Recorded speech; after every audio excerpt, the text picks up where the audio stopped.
The history of West Palm Beach and Palm Beach are forever linked to one man, railroad magnate and oil tycoon Henry Morrison Flagler. The great creator of Palm Beach is Henry Flagler, who really wanted to make not a business community. He wasn't looking for gold. He wasn't looking for farms. He wanted to make this great resort community in Florida. In 1892, Flagler visited South Florida with the hope of extending his rail line. His vision was to transform the plush tropical swampland into an exotic getaway for his rich northern friends. He took the railroad down, and Palm Beach was his ultimate creation. He created it for his bride. He created a Whitehall, an incredible mansion where they lived and were literally really the king and queen of Palm Beach. Flagler knew that creating a resort community would require workers who live across the Intercoastal Waterway in West Palm Beach.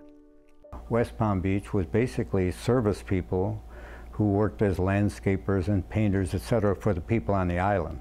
So it was a monster difference then demographically between the two.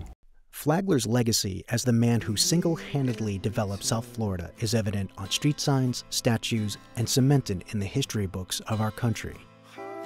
But the lasting image of Henry Morrison Flagler as the great benefactor of West Palm Beach and Palm Beach is a story that has two sides. The whole Henry Flagler story, he lived on this side of the bridge, and the poor lived on that side of the bridge. Palm Beach was inhabited by nothing but African Americans. All black people lived on Palm Beach. I'm not sure if you know the history behind Palm Beach. If you got a minute, I can really tell you. You know, it's true, it's in the library, it's in the books in the library. They live in a community in Palm Beach, was called the Sticks, known as the Sticks. So Flagler evidently, you know, went to Palm Beach and saw all this water in this ocean, and he said to himself, now how am I going to get this paradise? And one day he invited all the people to his house for a party and burned down their houses. So he came to Pleasant City, and he invited all the people, then it was called the Sticks Den, S-T-Y-X. And when they got over here, many of them looked back over to Palm Beach and saw a lot of smoke and fire. Well, the area where they saw the smoke and fire was where they lived. Everything was being burned down. He invited them all to Pleasant City for a picnic. And while they were over there, watermelon and barbecue and everything, he burned their houses down, their little, their huts down.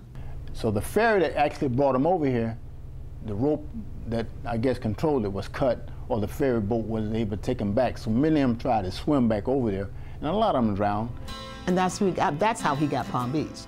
And he built them little row houses in the part that he knew was going to end up not being worth as much, the land. Because I'm gonna buy this place and see it burn, and do back the things it did to you in return. By 1896, Flagler's dream was quickly becoming a reality. Palm Beach became the winter playground for America's hidden aristocracy. Names like Vanderbilt, Dodge, Post, Pillsbury, Kennedy, and Rockefeller all called Palm Beach home. The island was built by blacks who basically were pushed away, and they were not allowed on the island in the evenings, for instance. And at a certain point, if you were a worker, you had to have documentation, or you weren't even allowed on the island. In 1940, the town of Palm Beach implemented a law that required all blue-collar workers coming onto the island have their fingers printed and picture taken by the Palm Beach Police. White-collar workers were exempt from the Worker ID program. That program was designed, for people who didn't look like and act like they do over that area. In 1983, the ACLU took up the case of the Worker ID program in the name of two plaintiffs, Rochelle Havana and Ignatius Wallace. I was in college at the time. Okay, when I came home, I needed a job. Well, I went to the breakers. They had jobs available for us, taking ice to the rooms and turning back the blankets, for the people. So what happened was when I left them, and they gave me a form to fill out and go to the police station in Western Florida. This don't feel right.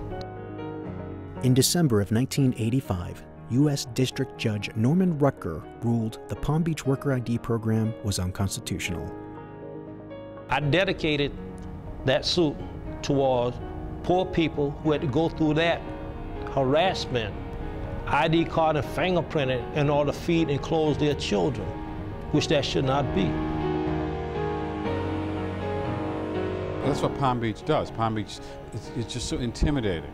Worth Avenue, if you don't dress properly, if you don't look right, you look down upon. That's what this place is like. This place doesn't want strangers. It doesn't want outsiders. The restaurants are supposed to serve the island. The stores are supposed to serve the island. That's it. There's no place to go to the bathroom, even on the public beaches. And they wonder why people use the beach or the water. Hello? For more than 100 years, Palm Beach has managed to remain exclusively Caucasian. But there was one group the white Anglo-Saxon Protestants couldn't keep off the island. You know, I think the anti-Semitism is part of these people trying to be self-important because they don't have any other real achievement. And so if they put down someone, then they feel that they are elevated. This is the back of the golf course of the Palm Beach Country Club, the Jewish club. It was a point in time where it was such a bone of contention that they even had their own club on this island. As the demographic of Palm Beach changes, one truth remains. For those without money, power, and privilege, the island is not a welcoming place. There are 3 bridges that lead to Palm Beach Island. And the main bridge is the Okeechobee Bridge. Beautiful, beautiful bridge, just all redone. And so you've got people in their Rolls Royces, in their Bentleys, and they're driving into Palm Beach to go to their Meisner-built homes and their yachts and shopping on Worth Avenue and all the things that happen on Palm Beach Island. But right under the bridge, literally right under the bridge, are homeless men and women sleeping. And so they're both unaware of each other, really. The homeless people can't even relate to that kind of wealth. And of course, the wealthy are very happy that they're way under the bridge and they don't have to deal with it.